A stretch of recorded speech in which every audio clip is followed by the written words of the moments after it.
Hey, welcome to Run to the Hills. This is going to be a special little mini series all about the spine race. And we're going to do a countdown with Stephen Brown. For those who don't know, Spine Race, it covers the Pennine Way, which is 268 miles from Edale in the Peak District all the way up to Kirkyettam just inside the Scottish borders.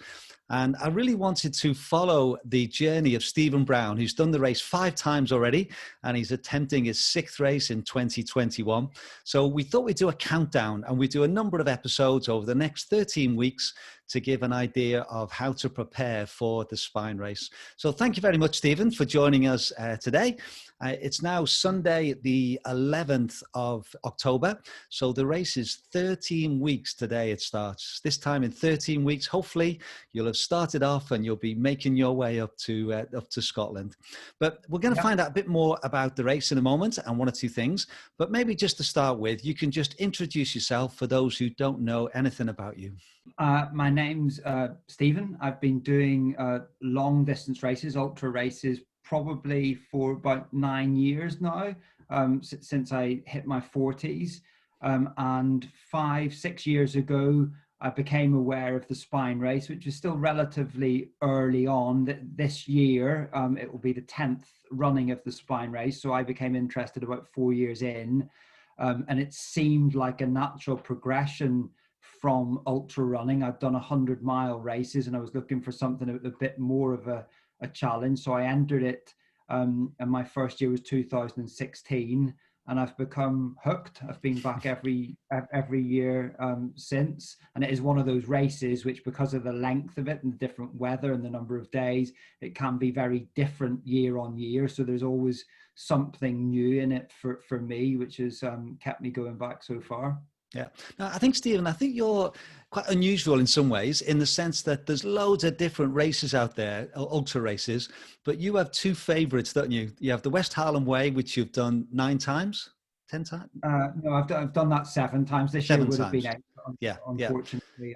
So you've done that each year, and then you've done the spine race 5 times. So is that's something which I think you have just, there's just certain races you enjoy. Is that right? Yeah, I really enjoy the atmosphere around both of those races. I think you could definitely talk about the West Highland Way family, and you can definitely talk about the Spine family. They've got that atmosphere.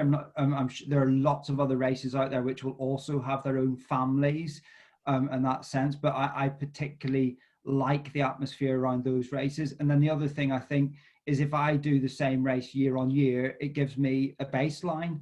I know what a good performance is for me in the West Highland Way. I know what a good performance is for me in the spine. So I've got that baseline, and I can keep going back and measuring myself against that and see if there's improvement or see if there's more I can get out of those races.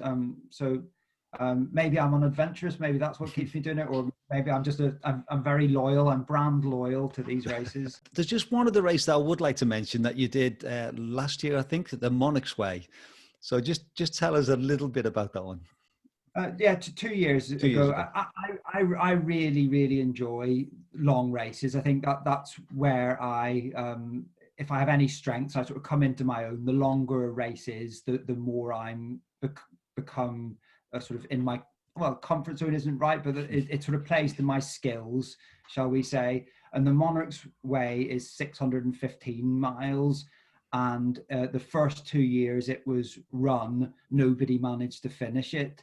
So I was then really interested to enter it in 2018 and see if I could be the first person to finish it. As it turned out, I wasn't. I was the 3rd person to finish it, because 3 of us managed to finish the race that year, and I was 3rd. But I really... the second week of that race, it was a 2-week long race, was all new for me, because the spine is a week long. So going into that second week, that's where I felt I was really pushing myself and finding out new things about what it's like to keep going for days 8, 9, 10 through to day 13, as it turned out. Yeah.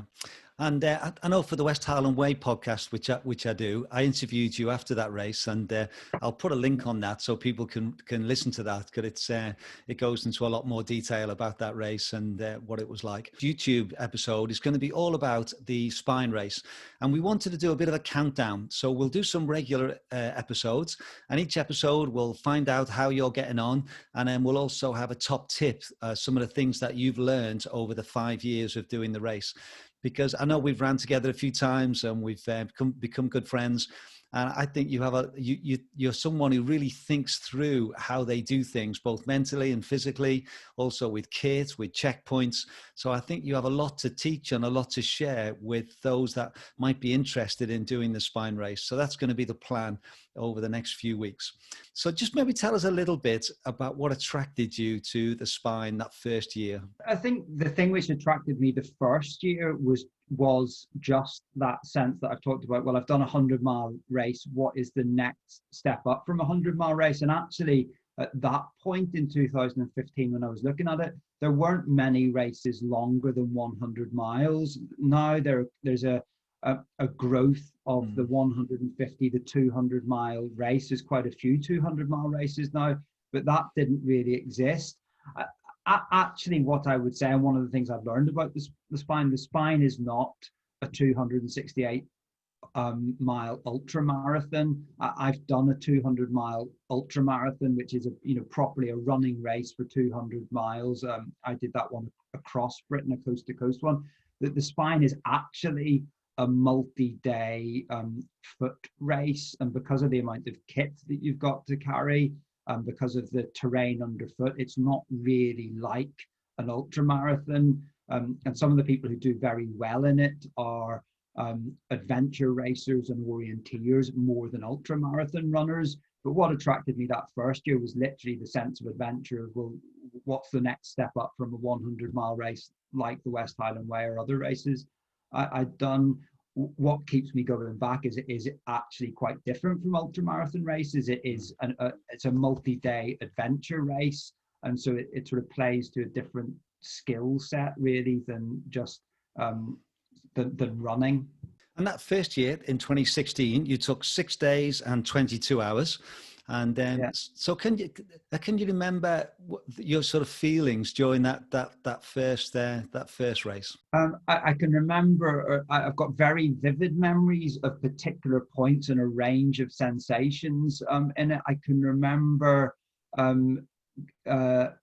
being in the hills near Crossfell. So that's about 150, 160 miles in. I was a lot further than I'd ever gone before. It was completely covered in snow, and it was early in the morning, and there was white clouds everywhere. So everything was white, and it was like a magical world. And I can remember that sense of, well, I've done something. I've gone further than I've ever gone before. I've got this far in the race, so this is the furthest I've ever traveled by myself. I can remember the last night of that race was to this day by far the toughest physical experience I've ever gone through. I was moving at about 1 mile an hour. It was the wind chill was -24 in the Cheviots. I was right at the edge of what I was physically capable of. And it was grueling.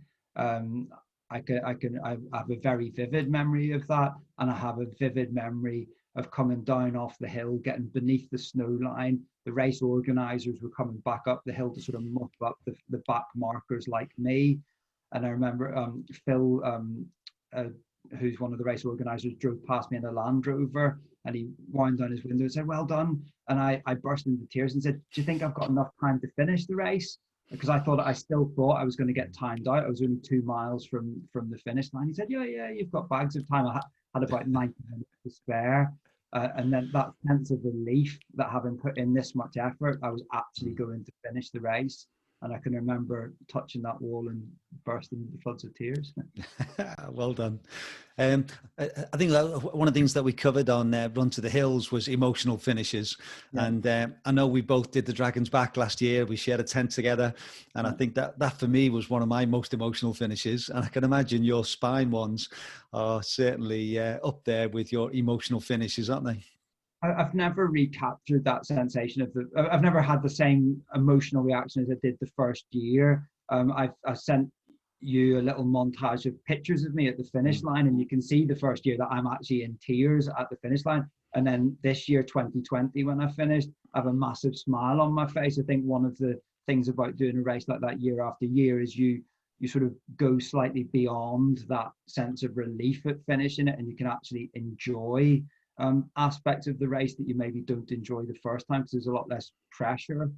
So yeah, I've been through a full range of emotions with the spine race. Yeah.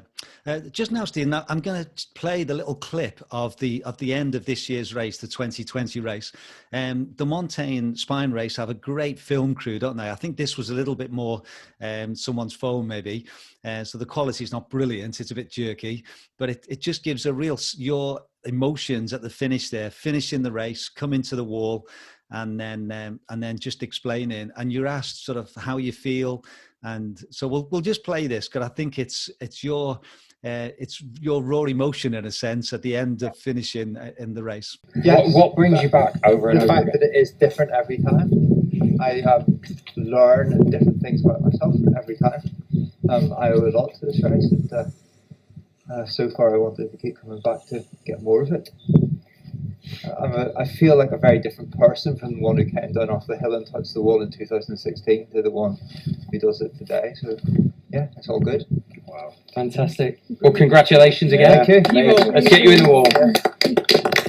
Okay, so having seen that now, looking back on it, I think that the question which I think a lot of people want to know is what encourages you, what attracts you to come back year after year.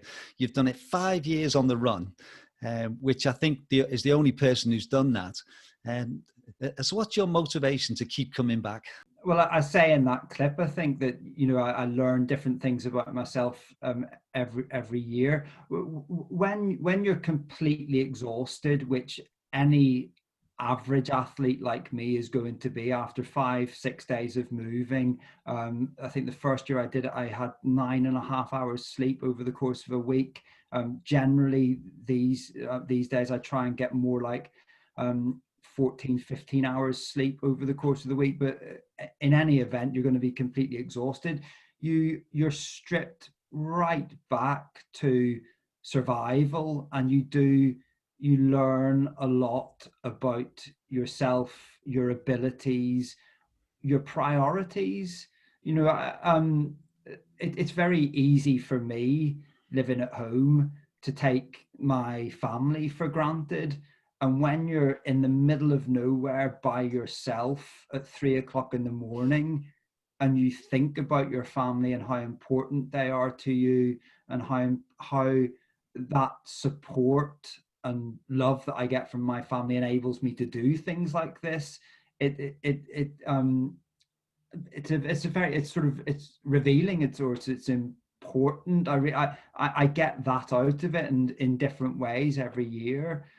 So I keep going back for that, and the camaraderie of the people at the race, and it's a good benchmark for me every year. It gives me something to train for, something to do and be reasonably fit for doing.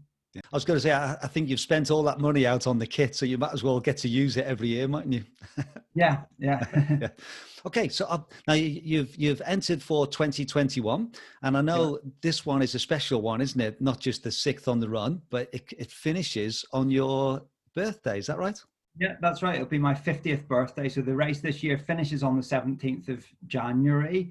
My aim had been to finish the day before, or maybe even a bit sooner than that, and then stay up in Kirkyeton where the race finishes and have family and friends there to celebrate my 50th birthday. It seems like the intervening act of coronavirus means that might not be possible. I certainly won't be able to have lots of friends and family there, and it may not be possible to actually stay up there for that length of time. But the race finishes on my 50th birthday. I think this might be the last year that I do it.